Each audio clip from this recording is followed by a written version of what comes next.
Good morning students. Class 10th के लिए chemistry का फर्स्ट चैप्टर केमिकल रिएक्शन और इक्वेशन आज हम आपके लिए लेकर आए हैं। और इस पेंडेमिक के दौर में घर बैठे अपनी पढ़ाई को रेगुलराइज करना बहुत ही ज़रूरी है और इसी के लिए हम आपकी हेल्प के लिए ये वीडियो लेकर आए हैं। उम्मीद करेंगे कि आप इसको अच्छे से पढ़ें, समझें और आपको जो भी डाउट हो, आपके जो भी सजेशन हो, वो वीडियो के कमेंट बॉक्स में ज़रूर लिखें। तो ये फर्स्ट वीडियो है और इस वीडियो में हम पढ़ने वाले हैं chemical reactions, chemical equation and balancing and skeletal equation. सबसे पहले अपन बात कर लेते हैं कि what is a chemical reaction. तो केमिकल रिएक्शन को पढ़ने से पहले हमें ये पता होना चाहिए कि what is a chemical change. और ये हमारे लिए कोई नई बात नहीं है, क्लास 7th से हमारे ये चैप्टर स्टार्ट हो जाता है कि केमिकल एंड फिजिकल चेंजेस क्या होते हैं। तो इसके एक बेसिक बात है कि केमिकल चेंज क्या है। Chemical change is a change in which any new substance is form. New substance means with new chemical and physical properties, जिसकी केमिकल और फिजिकल प्रॉपर्टीज बिल्कुल डिफरेंट हो। ऐसे सब्सटेंसेस जिन चेंजेस में प्रोड्यूस होते हैं उनको अपन क्या बोलते हैं, उनको अपन बोलेंगे केमिकल चेंजेस। अब हमें कैसे पता चलेगा कि न्यू सब्सटेंसेस फॉर्म हुए हैं या नहीं हुए हैं। तो इसके लिए हम देखते हैं कि हम कुछ ऑब्जर्वेशंस करेंगे कि अगर हम किसी भी चेंज के अंदर क्या ऑब्जर्व करें permanent change in colour. Permanent change in colour, colour में चेंज हो जाए। चेंज इन ऑर्डर, ऑर्डर में या स्मेल में चेंज हो।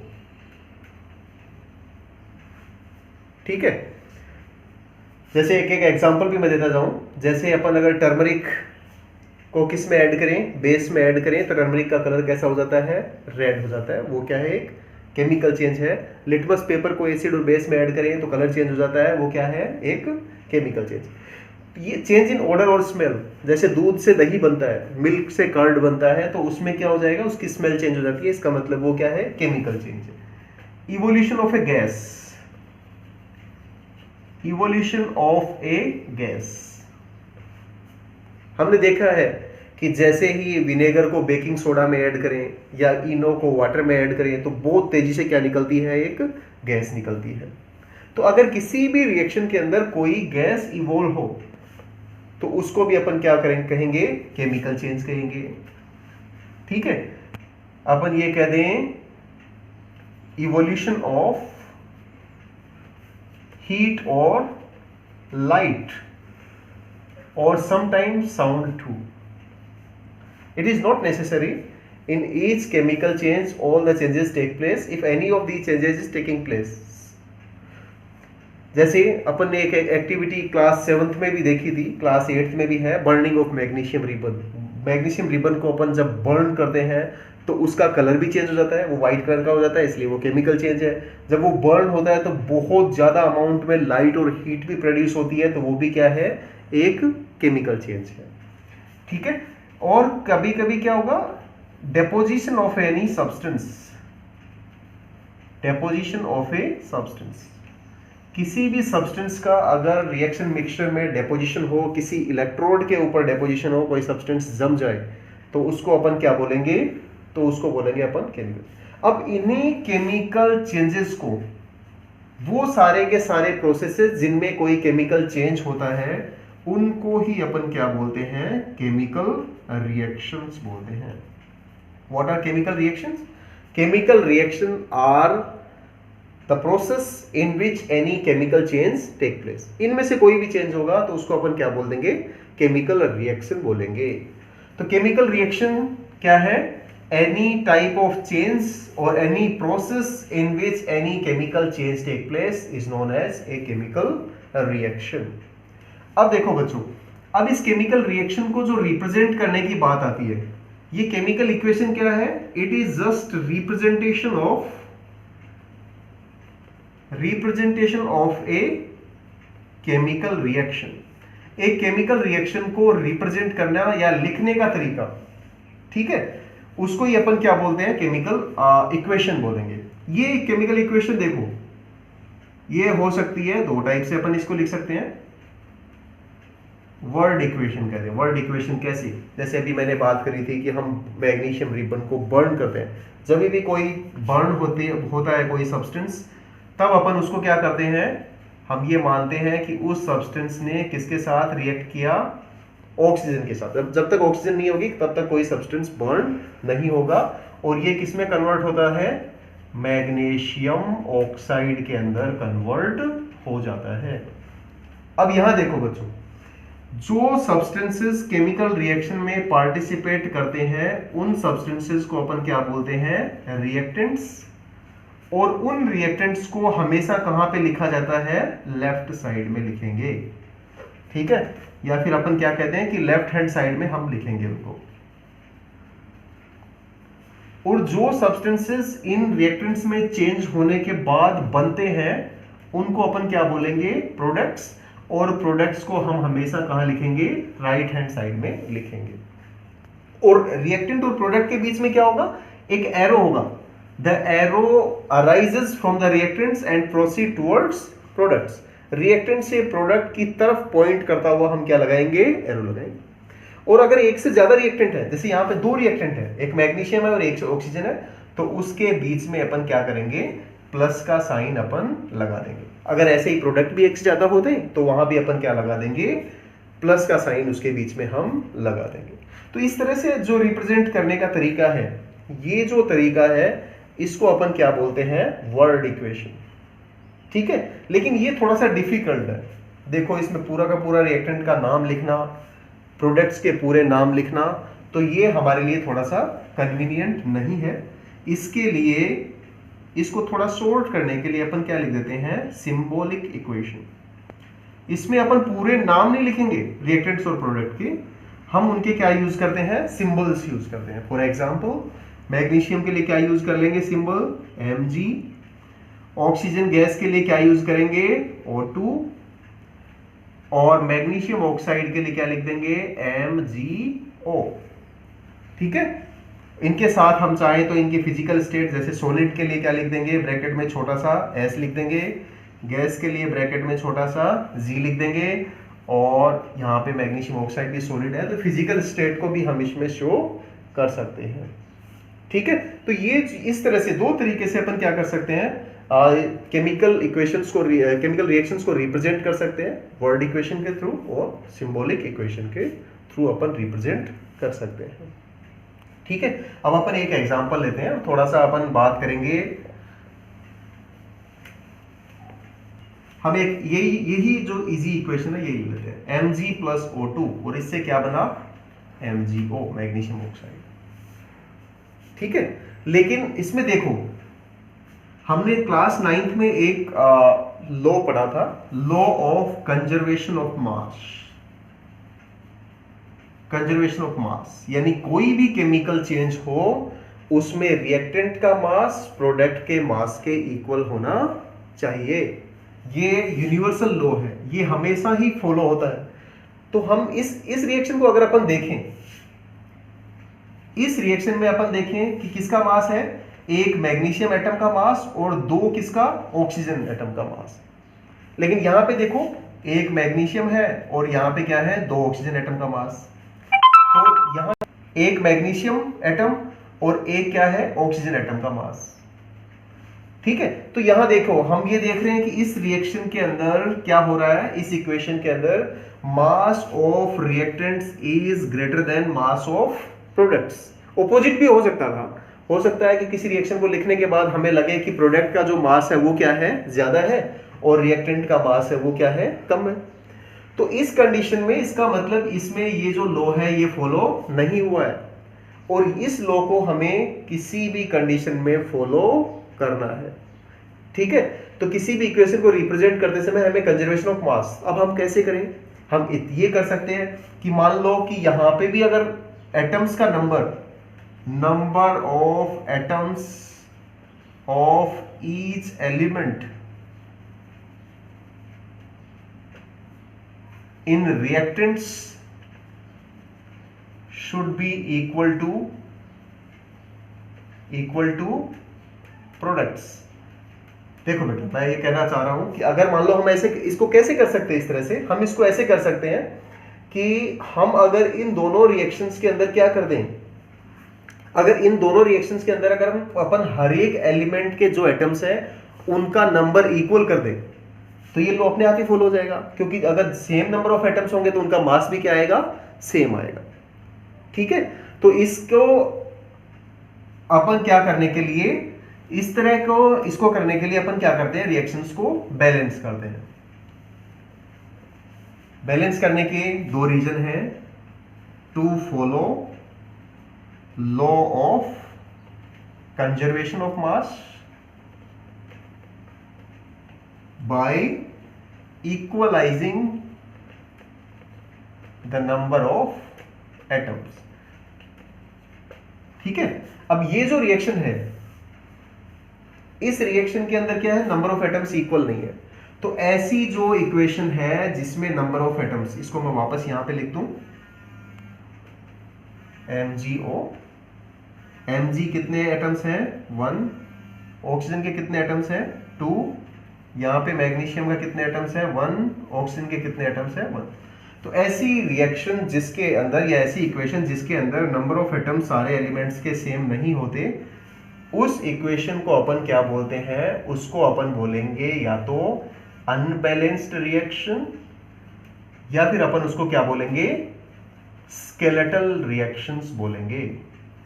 ठीक है, स्केलेटल इक्वेशन कहते हैं अनबैलेंस्ड इक्वेशन, या फिर अपन क्या कहते हैं इसको, रिएक्शन की जगह अपन क्या कर दें, इक्वेशन लिख देते हैं। ठीक है, तो या तो अनबैलेंस्ड इक्वेशन कहते हैं या फिर अपन उसको क्या कहते हैं, स्केलेटल इक्वेशन कहते हैं। अब इस स्केलेटल इक्वेशन के अंदर law of conservation of mass follow नहीं हो रहा, इसलिए हमें इसको हमें क्या करना पड़ेगा, इसको बैलेंस करना पड़ेगा। और बैलेंस होने के बाद जब ये नंबर इक्वल हो जाएंगे तो उस रिएक्शन को अपन क्या बोलेंगे, बैलेंस्ड इक्वेशन। जैसे इसमें देखो, इसको अगर अपने को बैलेंस करना हो, इसको मैं वैसे ही बैलेंस करके बता देता हूं एक बार। Mg को अपन अगर 2 लिख दें यहां पे, और यहां पे इसमें क्या लिख दें, 2 लिख दें, तो हम क्या देखेंगे कि मैग्नीशियम के यहाँ पे कितने एटम्स हो गए, 2 हो गए, ऑक्सीजन के यहाँ पे कितने एटम्स हो गए, 2 हो गए, यहाँ पे मैग्नीशियम के कितने एटम्स हैं, 2 हैं, ऑक्सीजन के कितने एटम्स हैं, 2। तो ये ऐसी जो इक्वेशन जिसमें रिएक्टेंट और प्रोडक्ट में नंबर ऑफ एटम्स क्या हो, LHS किसके इक्वल हो, RHS के, तो ऐसी इक्वेशंस को अपन क्या बोलेंगे, बैलेंस्ड इक्वेशंस बोलेंगे। अब हम एक एग्जांपल से अपन इन इक्वेशंस को किस तरह से अपन बैलेंस कर सकते हैं, एक स्केलेटल इक्वेशन को किस तरह से बैलेंस किया जाए। तो सबसे पहले मैं ये बैलेंसिंग बताने से पहले मैं आपको एक बात बताना चाहता हूं कि अगर अपने को एटम्स काउंट करने हो, जैसे मान लो कि मैंने ये लिख दिया Al2SO4 का होल थ्राइस, आपको ये काउंट करना आना चाहिए। ठीक है, इसमें एल्यूमिनियम कितने हैं, एल्यूमिनियम के कितने एटम्स हैं, 2, सल्फर के कितने हैं, इस ब्रैकेट के बाहर लगा हुआ है तो सल्फर के कितने एटम्स हैं, 3, ऑक्सीजन के क्या है, ऑक्सीजन के कितने एटम्स हैं, 12, 4 3 जा 12। अगर मान लीजिए यही कैसे होता, अगर ये ऐसे होता 2Al2SO4 का होल थ्राइस, तो ये जो 2 अपन ने लगाया है, इस 2 को सभी का जो यहाँ पे लगा हुआ है नंबर, उससे क्या करना पड़ेगा, इसको मल्टीप्लाई करना पड़ेगा। जैसे एल्यूमिनियम अब कितने हो गए, 2 2 जा 4, सल्फर कितने हो गए, ये कितना है 3, और इधर से 2 आएगा तो 3 × 2 कितना हो गया 6, तो सल्फर कितने हो गए 6 हो गए। ठीक है, ऑक्सीजन कितने हो गए 4 3 जा 12, और 12 2 जा कितना हो गया 24। अगर आपको इसमें काउंट करने में दिक्कत होती है तो आप एक काम कर लीजिएगा, अगर इस तरह के ब्रैकेट वाले आए हैं तो उनको ऐसे लिख लीजिएगा। कैसे लिख लेंगे, यहाँ पे इसको 2 को रहने दो ऐसे, इस ब्रैकेट को खोल दो, ब्रैकेट को खोल दे तो यहाँ पे जो डिजिट है उसको सबसे मल्टीप्लाई कर दो। S कितने हो गए 3, O कितने हो गए 12 हो गए। उसके बाद इस नंबर को क्या कर देंगे, इस कोफिशिएंट को सबसे मल्टीप्लाई कर दो, तो 2 2 जा क्या हो जाएगा 4, 2 3 जा क्या हो जाएगा 6, और 2 12 जा कितना हो जाएगा 24। तो ये काउंट करना आना चाहिए, क्योंकि हमें इसकी बार बार जरूरत पड़ेगी कि हम इन नंबर्स को किस तरह से काउंट करें। ठीक है, तो ये आप इस ब्रैकेट को या इस तरह के जो क्वेश्चन है उसको आप लोग इस तरह से एटम्स का नंबर काउंट कर सकते हैं। अब एक एग्जांपल लेके अपन सोल्व करते हैं कि क्या क्या स्टेप्स हमें फॉलो करने पड़ेंगे अगर हम किसी भी स्केलेटल इक्वेशन को बैलेंस कर रहे हैं। ठीक है, तो मैं यहां पे लिख देता हूं balancing skeletal equation. Skeletal equation को कैसे बैलेंस करें? सबसे पहले तो एक स्केलेटल इक्वेशन, ठीक है, जैसे अपन ये लिख लेते हैं Fe plus H2O Fe3O4 plus H2, ये मान लीजिएगा हमारे पास एक इक्वेशन, ठीक है। आयरन की रिएक्शन किसके साथ? स्टीम के साथ क्या बनता है? आयरन ऑक्साइड और हाइड्रोजन। इसको अपने को बैलेंस करने के लिए कुछ स्टेप्स फॉलो करने हैं। सबसे पहला स्टेप जो है, इसके बहुत सारे तरीके हो सकते हैं, लेकिन आपके लेवल पे आपकी बुक के अकॉर्डिंग जो है उसी की मैं बात करूंगा, एनसीईआरटी के अकॉर्डिंग। स्टेप 1 में हमें क्या करना है?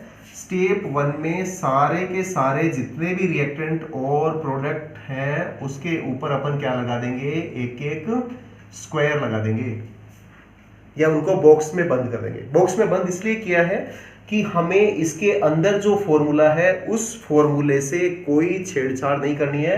इस बॉक्स के अंदर जो कुछ भी है उसको हम चेंज नहीं कर सकते, ठीक है। ये जो बॉक्स हमने लगाए हैं रिएक्टेंट्स और प्रोडक्ट्स के ऊपर, इसका मीनिंग है we have no need to change anything. तो फर्स्ट स्टेप हमारा हो गया, we have to put the boxes on reactants and products. Reactant और प्रोडक्ट के ऊपर बॉक्स लगा देंगे और बॉक्स के अंदर हमें किसी तरह का कोई चेंज नहीं करना है। सेकेंड स्टेप जो है स्टेप 2, ठीक, count atoms on LHS and RHS।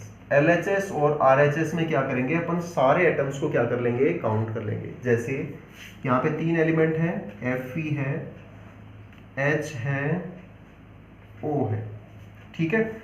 अब इसका LHS में अपन देखें और RHS में अपन देखें कि इसका नंबर कितना, या फिर अपन ऐसे कहते हैं कि नंबर इन रिएक्टेंट्स और प्रोडक्ट्स में इनका कितना नंबर है वो अपन लिख लेंगे।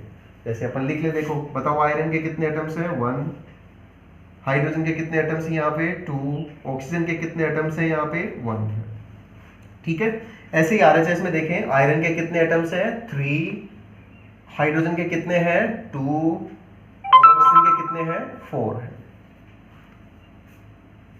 ठीक है।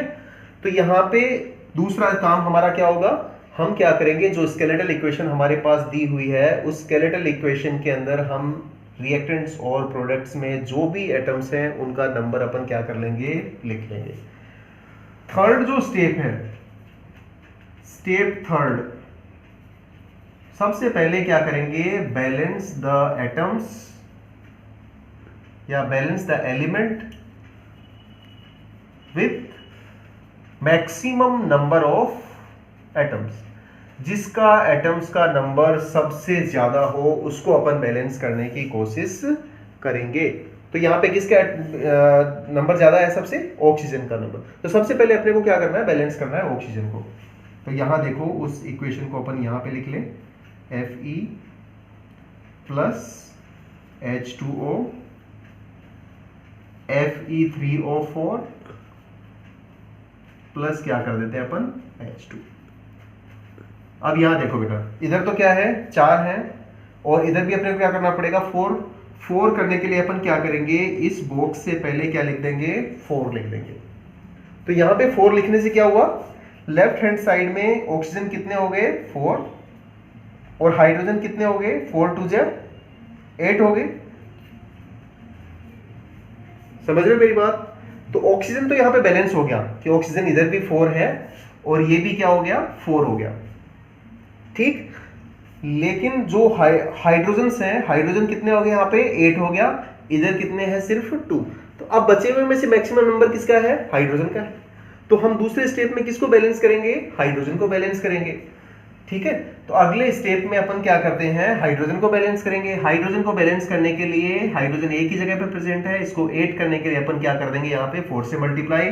तो हाइड्रोजन राइट हैंड साइड में किससे मल्टीप्लाई हो गया? 4 से। तो ये क्या हो जाएगा? 4 2 8 हो जाएगा। अब देखो हमारे पास ऑक्सीजन बैलेंस हो गया है, हाइड्रोजन बैलेंस हो गया है। अब कौन बचा है? आयरन को बैलेंस करना बाकी है। तो आयरन को बैलेंस करने के लिए देखो, आयरन राइट हैंड साइड में कितना है? 3। उसको लेफ्ट हैंड साइड में भी क्या कर देना है? 3 कर देना अपने को। 3 से मल्टीप्लाई कर दो, तो ये 3 से मल्टीप्लाई हो गया। अब अपन वेरीफाई कर लेंगे कि देखो आयरन लेफ्ट हैंड साइड में कितने हो गए 3, राइट हैंड साइड में भी कितने हैं 3 हैं।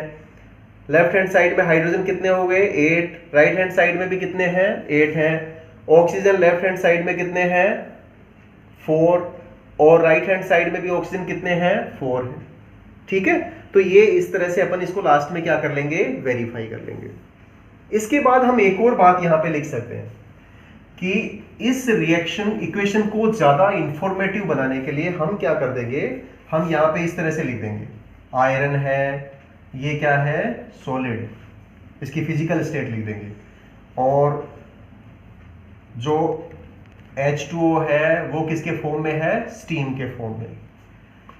Fe3O4 क्या है, सॉलिड आयरन ऑक्साइड, और ये जो हाइड्रोजन है ये किसके फॉर्म में है, गैसियस फॉर्म में। तो ये फिजिकल स्टेट भी अपन क्या कर देंगे, इसके साथ मेंशन कर देते हैं। फिजिकल स्टेट यानी सॉलिड है, लिक्विड है, गैस है, एक्वस फॉर्म है, ये अपन क्या कर देते हैं इसके अंदर रिप्रेजेंट कर देंगे। सॉलिड के लिए अपन S लिख देंगे, लिक्विड्स के लिए L लिख देंगे स्मॉल l, गैस के लिए G लिख देंगे, और अगर एक्वस सॉल्यूशन है तो उसके लिए क्या लिख देते हैं अपन, AQ लिख देते हैं। तो ये फिजिकल स्टेट है। कभी कभी क्या करते हैं कि जो कंडीशंस हैं, इसेंशियल कंडीशंस फॉर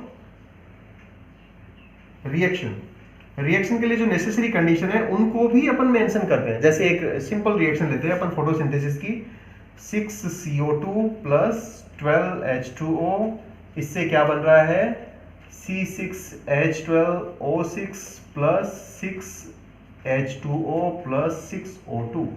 इनकी सबकी फिजिकल स्टेट अपन लिख देंगे, गैस है, ये क्या है लिक्विड है या वेपर है, ये क्या है एक्वस सॉल्यूशन बनेगा इसका, ये क्या है लिक्विड है, और ये क्या है गैस। इसके अलावा देखो अब हमें अगर इसकी नेसेसरी कंडीशंस क्या है, फोटोसिंथेसिस के लिए क्या रिक्वायर्ड है, फोटोसिंथेसिस के लिए चाहिए सनलाइट, और क्या चाहिए फोटोसिंथेसिस के लिए, फोटोसिंथेसिस के लिए चाहिए क्लोरोफिल।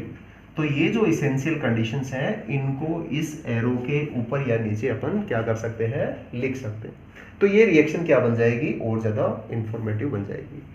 कभी कभी अपन क्या कर सकते हैं, अपन जो रिएक्शन का जो टेम्परेचर है और जो प्रेशर है उसको भी अपन लिख सकते हैं। जैसे एक रिएक्शन ले लेते हैं अपन C2H5OH, इसको अपन क्या करें, अगर कंसंट्रेटेड H2SO4 की प्रेजेंस में 443 केल्विन पर क्या करें, गर्म करें, तो ये क्या हो जाता है, इसमें से वाटर मॉलिक्यूल निकल जाता है और ये डिहाइड्रेशन है। तो इसके लिए देखो कंसंट्रेटेड H2SO4 की प्रेजेंस और इतना टेम्परेचर, तो ये नेसेसरी कंडीशंस को भी अपन इसके साथ क्या कर सकते हैं, इसके साथ इक्वेशन में लिखेंगे, तो ये इक्वेशन क्या होगी, ज़्यादा इंफॉर्मेटिव हो जाएगी। एक और थोड़ी सी कॉम्प्लेक्स जो रिएक्शन है वो अपन ले लेते हैं।